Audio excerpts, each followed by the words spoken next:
Hello friends, আজকেও নিয়ে চলে এসেছি গৌতম বুদ্ধের বাণী। চলো তাহলে দেরি না করে শুরু করা যাক। গৌতম বুদ্ধের বাণী যা আমাদের জীবনকে এক নতুন দিকের সন্ধানের দিকে নিয়ে যায়, যা আমরা নিজের জীবনকে অনেক পরিমাণে ভালো করে দিতে পারি।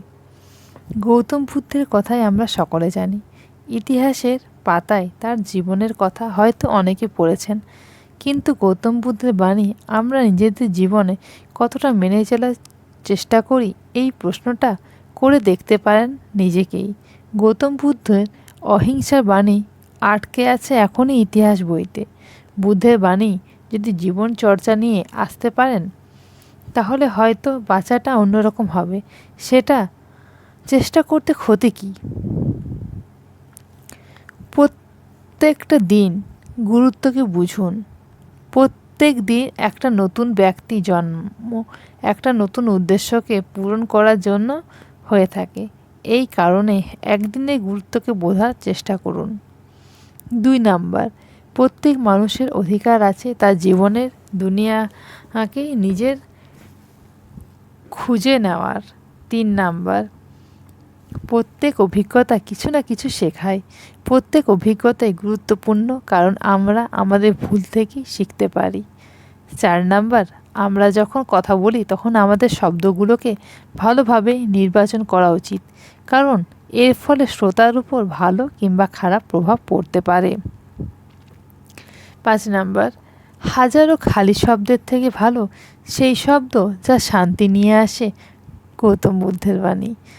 6 নাম্বার, শান্তি মনের ভেতর থেকে আসে, তাই সেটা ছাড়া শান্তির অনুসন্ধান করো না। 7 নাম্বার, সন্দেহের অভ্যাস সবচেয়ে ক্ষতিকর। এটা মানুষকে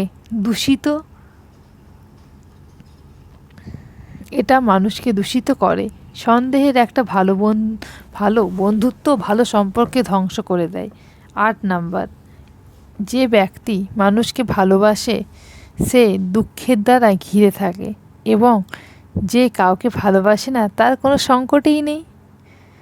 9 নাম্বার, আমি কখনো দেখি না যে কি কি চলে গিয়েছে, আমি সর্বদা দেখি আর কি কি করা বাকি আছে।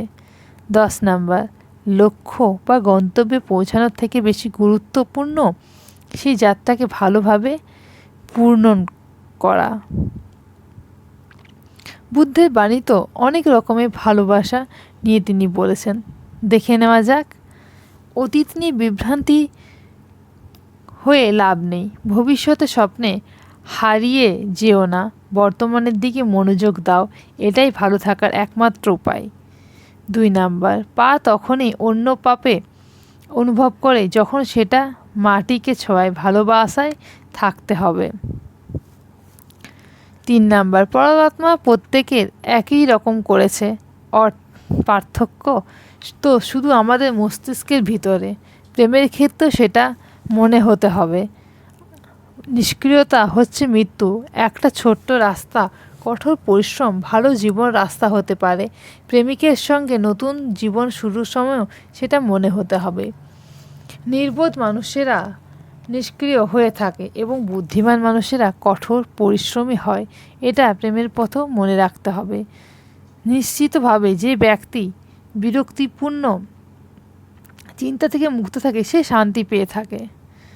যেমনভাবে একটা মোমবাতি আগুন ছাড়া নিজেকে জ্বলতে পারে না, ঠিক সেই রকমই একটা মানুষ আধ্যাত্মিক জীবন ছাড়া বাঁচতে পারে না। ঘৃণা দিয়ে কখনো শেষ করা যাবে না। ঘৃণাকে একমাত্র ভালোবাসা দিয়ে শেষ করা যেতে পারে, আর এটা একটা প্রাকৃতিক সত্য। চলে যাওয়ার সময় কখনো ফিরে আসবে না। আমরা অনেক সময় এটা ভাবি যে আজ যে কাজটা হচ্ছে না সেটা কাল হয়ে যাবে, কিন্তু বাস্তবে সেই সময় একবার চলে যাও, সেটা হচ্ছে কোনোদিনও আসবে না। গৌতম বুদ্ধের অহিংসার বাণী শান্তি স্থাপন করতে পারে, দেখে নেওয়া যাক এক নজরে। সুখের কোনো উপর নেই, সুখী থাকার ইচ্ছে হচ্ছে এই একমাত্র উপায়। রেগে যাওয়ার কোনো জ্বলন্ত কয়লাকে অন্য গায়ে ছড়ে সেটাকে ধরে রাখার মতো সমান। এটা সবার প্রথমে তোমাকে জ্বালাবে। জীবনে হাজার লড়াই জেতার থেকে ভালো তুমি নিজেকে বিজয় ঘোষণা করে ফেলো, তখন সর্বদা তোমারই জয় হবে, আর সেই জয় তোমার থেকে কেউ ছিনিয়ে নিতে পারবে না। সত্যের পথে চলার সময় মানুষ মাত্র দুটো ভুলই করতে পারে। এক, সে হয়তো সেই পথকে পুরো শেষ করতে পারবে না, অথবা সে হয়তো সেই পুরো পথের যাওয়ার কোনোদিনও চেষ্টাই করবে না। জীবনে যতই ভালো বই পড়ো কিংবা ভালো উপদেশ শোনো না কেন, যতক্ষণ না তুমি সেই সবের থেকে পাওয়া তথ্যগুলোকে নিজের জীবনের ব্যবহার না করছো, ততক্ষণ পর্যন্ত সেই সবের কোনো মূল্য নেই। রাগের বশে হাজারো শব্দকে খারাপভাবে বলার থেকে ভালো মৌনতা একটা এমন শব্দ যেটা জীবনে শান্তি নিয়ে আসে। যে কোনো অবস্থাতেই এই তিনটে জিনিসকে লুকোনো কখনোই সম্ভব নয়, সেটা হলো সূর্য, চন্দ্র এবং সত্য।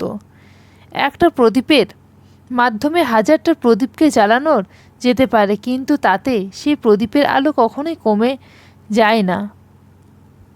যেন